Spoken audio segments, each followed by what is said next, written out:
Olá pessoal, eu sou o pastor Vinícius Couto e nós estamos aqui para a nossa quarta e última aula de heresiologia pelo CETEC.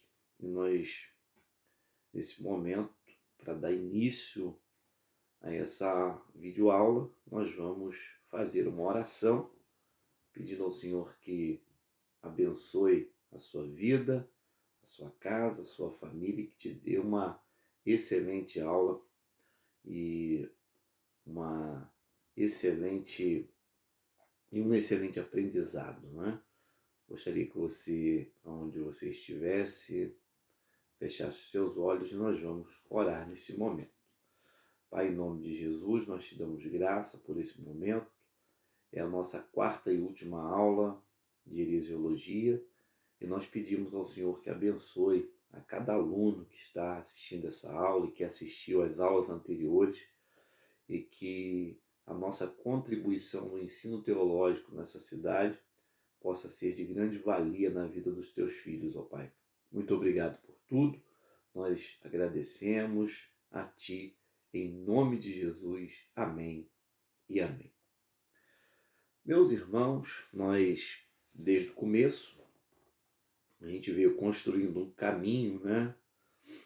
Seguindo aqui a nossa apostila, que ela é autodidática, e a gente veio traçando um caminho, dando aí um enorme resumo, porque, como falei nas aulas anteriores, nós ainda estamos com esse déficit, né, de estar não presencial com vocês.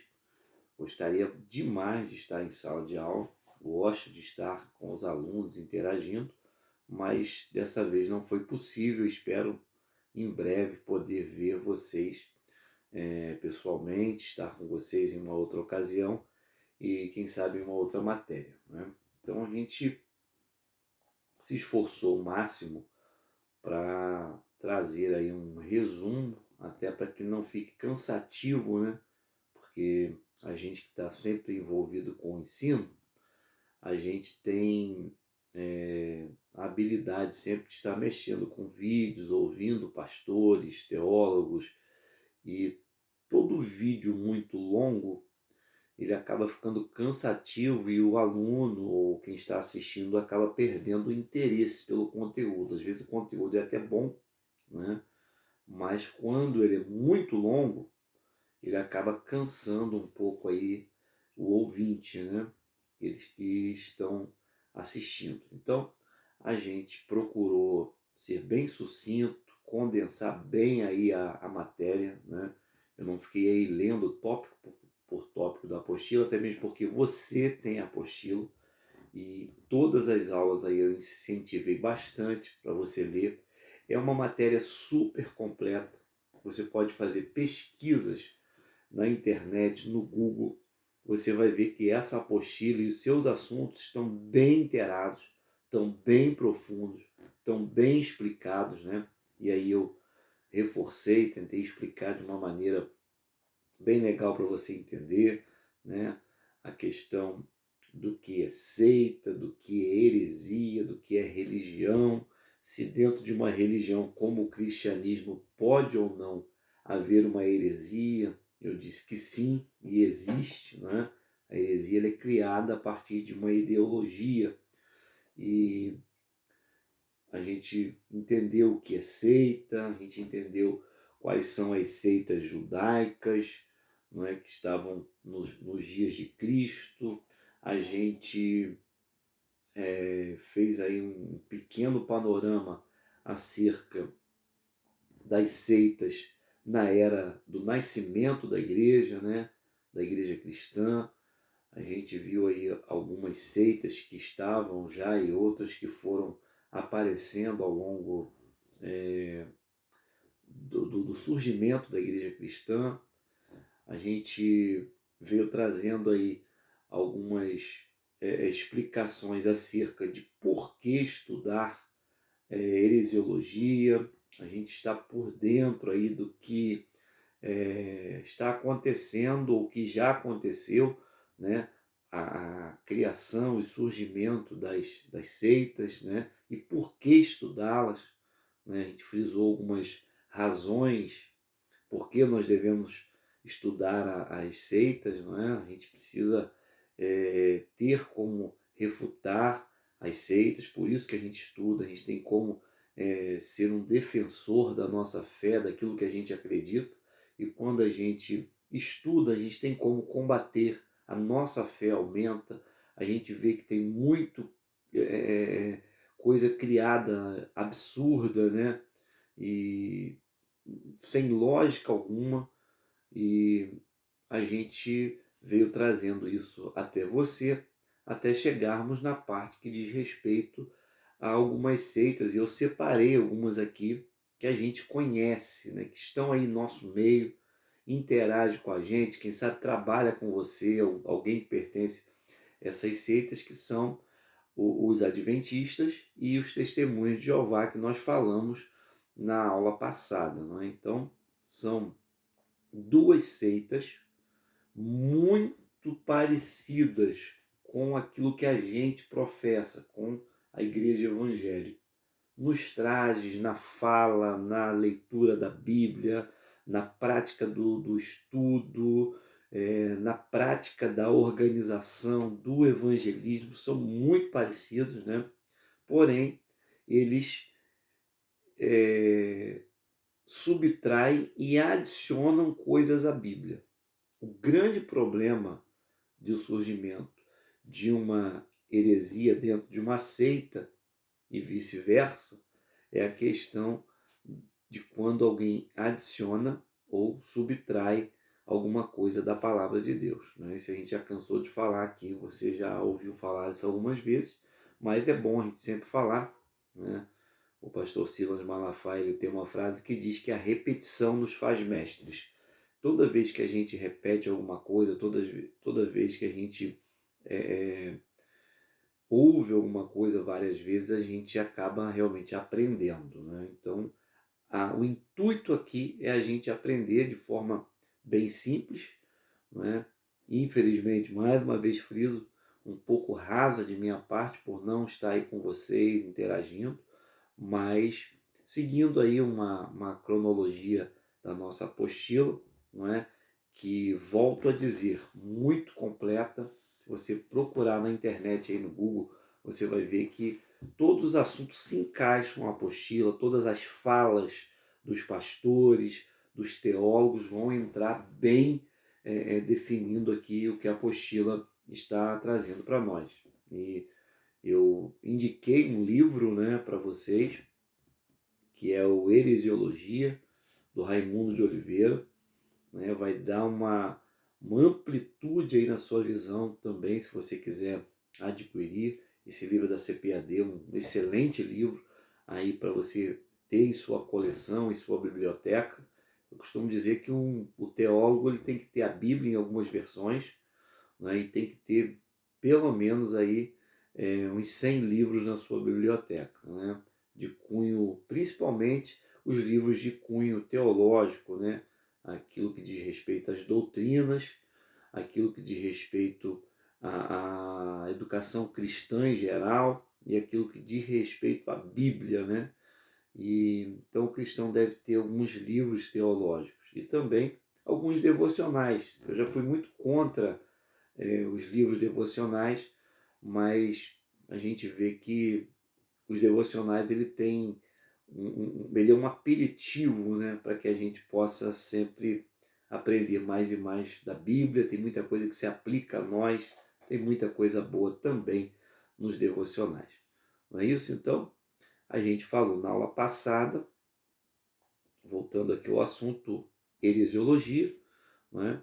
Falando da magnífica apostila que a gente tem em mãos, e eu gostaria até de incentivar você, mais uma vez, que lesse, relesse aí durante essa quarentena, enquanto está durando aí a nossa aula. Depois você vai ter com certeza uma outra matéria com outro professor, mas leia, releia, tire suas dúvidas, né? Eu até fico muito feliz quando um aluno me liga, me manda um WhatsApp. Hoje eu tive a surpresa aí de alguns alunos entrar em contato comigo por telefone, tentando aí aprender mais e mais, buscando, questionando, fazendo perguntas. Isso é muito bacana, né? E às vezes, como eu disse, a gente não está aí no corpo a corpo, né? Próximos em aula, então fica difícil da gente tirar dúvidas juntos e de repente você tem uma dúvida, ter uma opinião aí para expor e a gente não tem como fazer esse intercâmbio, né?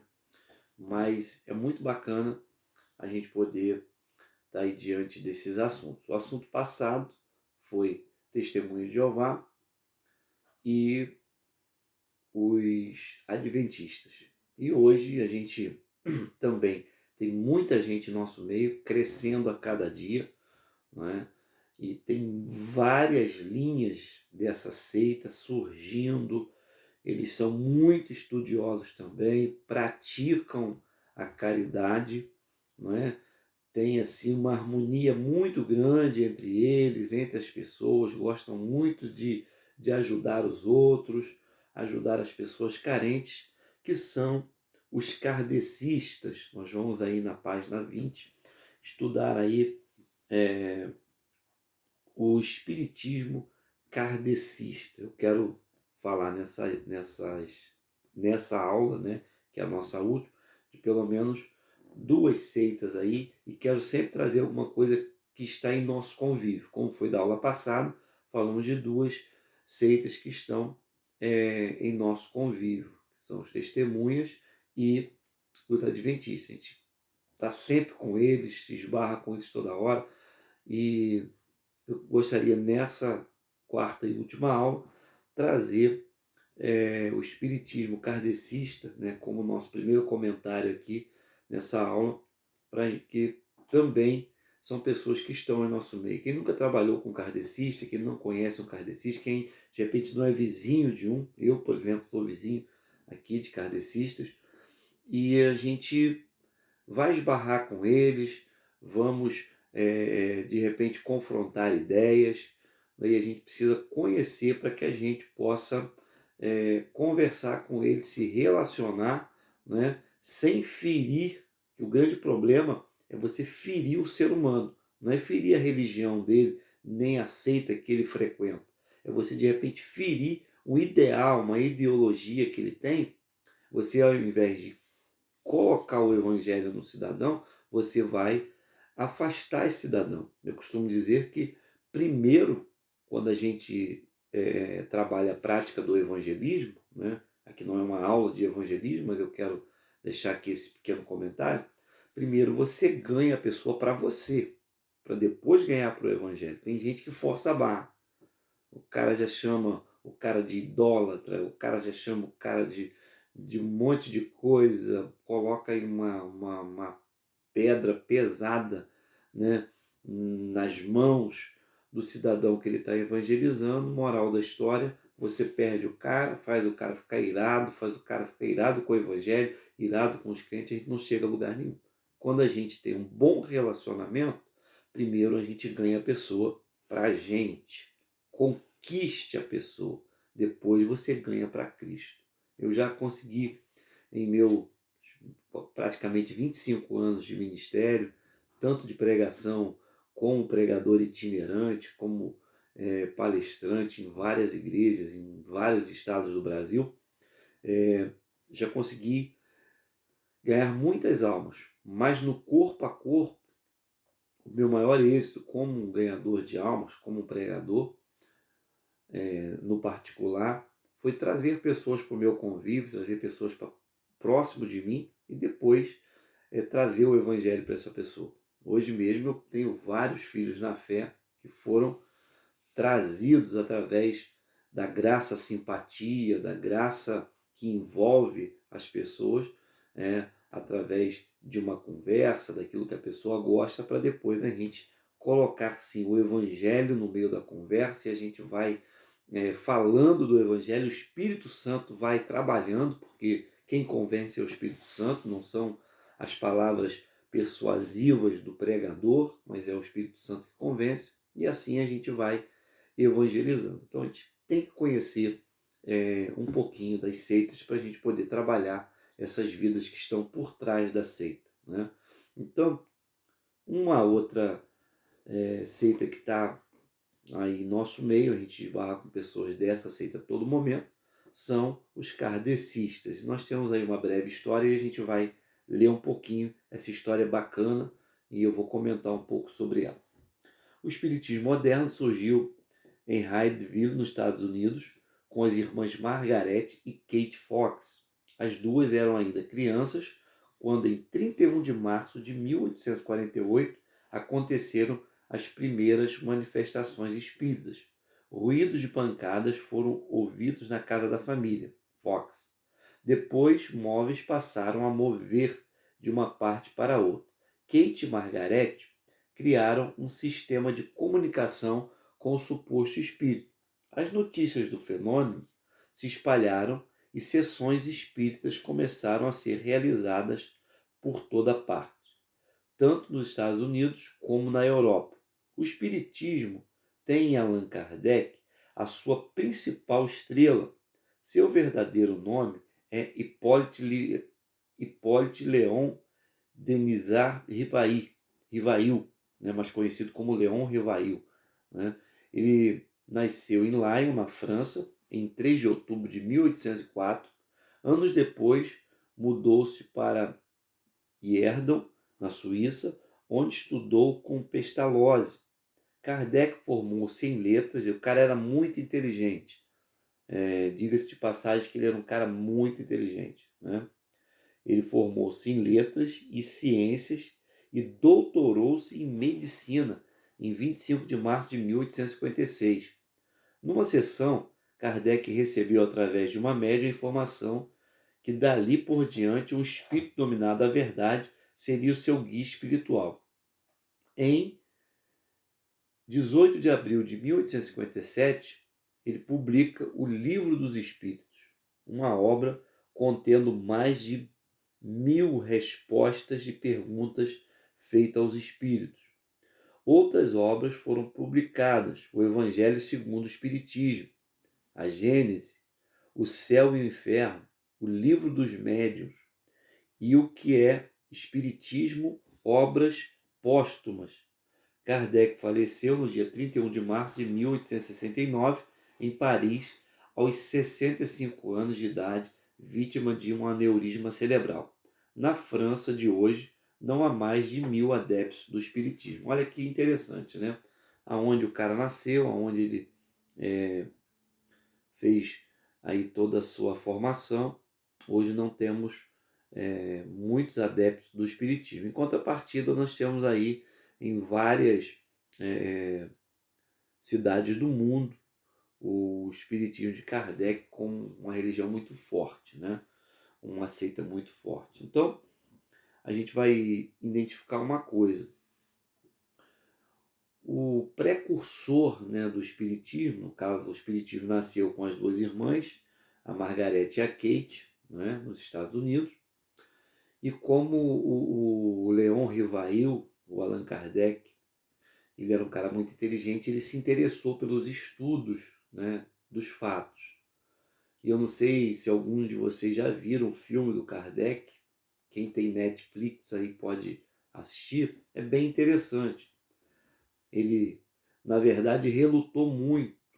Era um cara que foi muito dedicado, relutou muito ali com a questão do espiritismo, nessa questão de aparições de espírito. Ele não acreditava muito nisso, não é? Até que esse espírito da verdade começou a se comunicar com ele e ele acabou sendo aí um grande escritor da área, um grande estudioso da área dos espíritos. Foi um médium aí que trabalhou durante anos aí estudando e fundando então, deixando o seu marco, né, como o fundador, né, do espiritismo, né?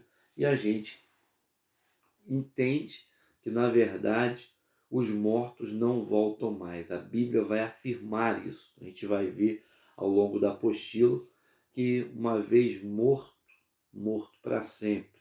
A alma do morto não volta mais para atormentar nem para se comunicar com ninguém.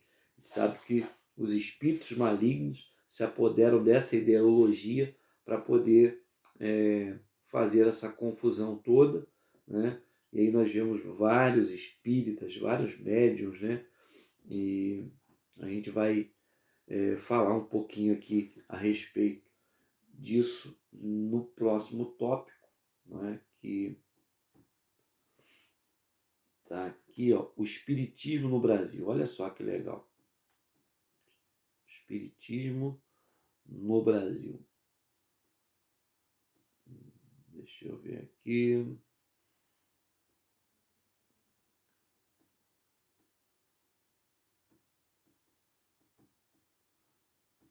O computador às vezes trava um pouquinho, gente. A gente vai falar de um cara que é muito falado aqui no Brasil, né?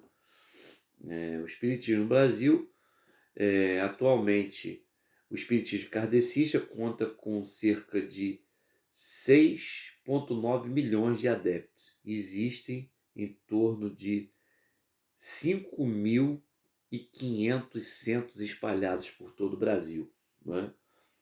E observe estes números, que em apenas 10 anos, o número de adeptos do espiritismo, doutrina que se define uma religião, filosofia e ciência, saltou de 1 milhão para 6,9 milhões de pessoas, somados os que não frequentam regularmente os centros, mas aceitam os seus princípios, baseados na reencarnação, na possibilidade de comunicação com os mortos e na caridade. Os espíritas brasileiros chegariam a 20 milhões de pessoas que compram 2,8 do kardecismo brasileiro.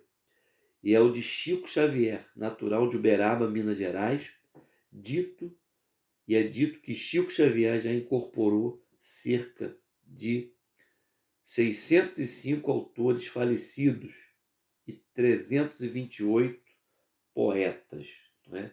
Isso aí está no seu livro Ibidem, página 42. O espiritismo cresce no Brasil pelos seguintes motivos. O misticismo do povo brasileiro. Olhe bem, eu comentei aqui que o nosso povo, o povo do Brasil, ele é muito místico, né? Ele é muito dado ao que é palpável. Aí entra aquela velha história que eu falei lá na primeira aula, né? A gente tem muito cuidado, né, para não cair na prática do sincretismo, porque o sincretismo está muito ligado às coisas místicas, aquilo que é palpável, aquilo que você pode ver, aquilo que você pode conversar, aquilo que você pode tocar, né? Então o povo do Brasil ele é muito místico, por isso um crescimento enorme. E eu não sei se você já percebeu, hoje em dia é uma busca muito grande do espiritismo, outra busca muito grande da Umbanda, não é? Porque ali eles incorporam e conversam com o espírito, né? Dizem que conversam, mas na verdade são os demônios que incorporam nessas pessoas e usam essas pessoas, não é? Para dar algum tipo de informação.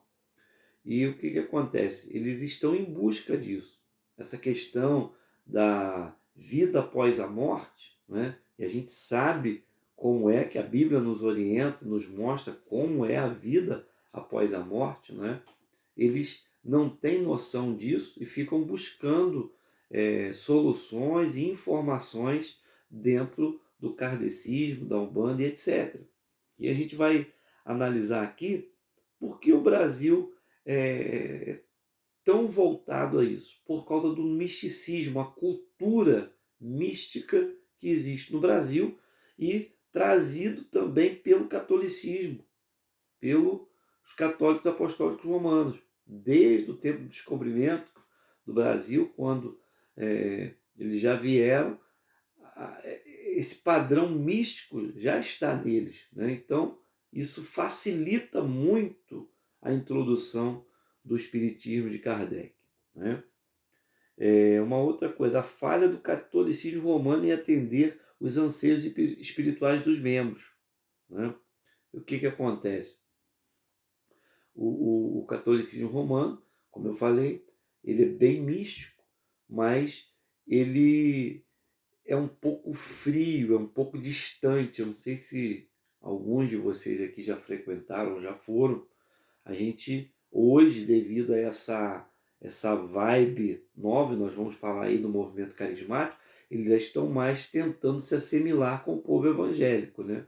O povo evangélico é um povo caloroso, um povo que abraça, um povo que gosta de estar junto em eventos, em reuniões. Já o catolicismo mais tradicional é bem frio, é bem mais distante, né? E o misticismo é mais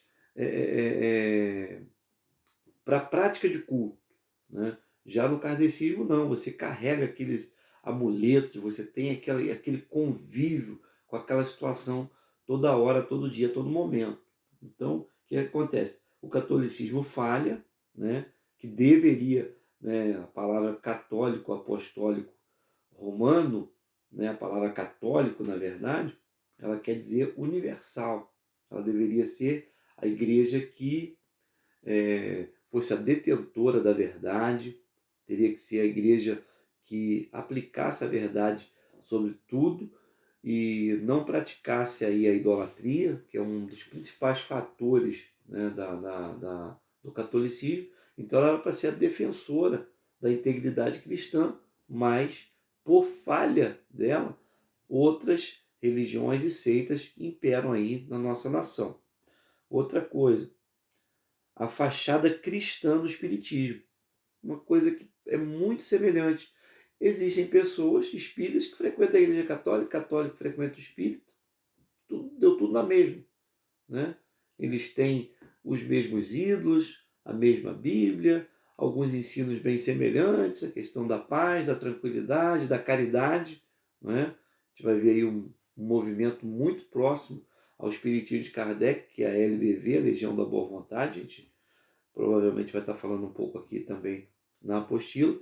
E se você for analisar a questão do catolicismo apostólico romano, é bem próximo, né? Muito próximo aí, né? Então, a gente vai ver essa questão. E um outro aspecto é o aspecto consolador do espiritismo. Que aspecto é esse? Aquele centro que faz reuniões com a comunidade, que agregam pessoas, que trazem pessoas no dia, o dia muito conhecido, né? O dia do Cosme e Damião, onde eles dão doces para as crianças, né? Tentam agregar aí alguma isca para atrair a comunidade onde eles estão instalados. Então, isso tudo atrai as pessoas, né? Principalmente o Brasil. O Brasil ele é um país dos brindes, né?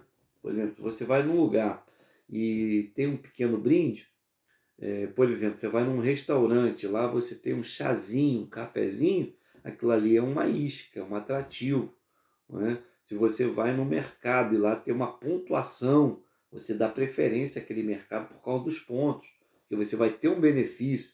Se você vai numa loja, eles estão dando lá um par de meias, dependendo do valor da compra, você dá preferência àquela, porque nós brasileiros, nós gostamos de brindes, né? Então, toda seita que tem essa questão de premiar alguém, de fazer alguma coisa em prol, você acaba ganhando, né, as pessoas com essa questão do brinde. Então, o aspecto consolador do Espírito Santo, do Espiritismo, e traz para perto e tal, isso ajuda a fortalecê-lo na nossa nação, né? E algumas coisas bacanas aqui que eu vi na apostila, algumas coisas que são próprias, né? E a gente está acostumado a ver e ouvir sobre isso, que é a questão da comunicação com os mortos, né? O próprio Kardec reconheceu ser impossível a identificação dos espíritos que falam por médio, ao declarar a identidade constitui uma das grandes dificuldades do espiritismo prático. É impossível com frequência esclarecê-lo, especialmente quando são espíritos superiores antigos em relação na nossa época. Entre aqueles que se manifestam, muitos não têm nome conhecido para nós, a fim de fixar nossa atenção.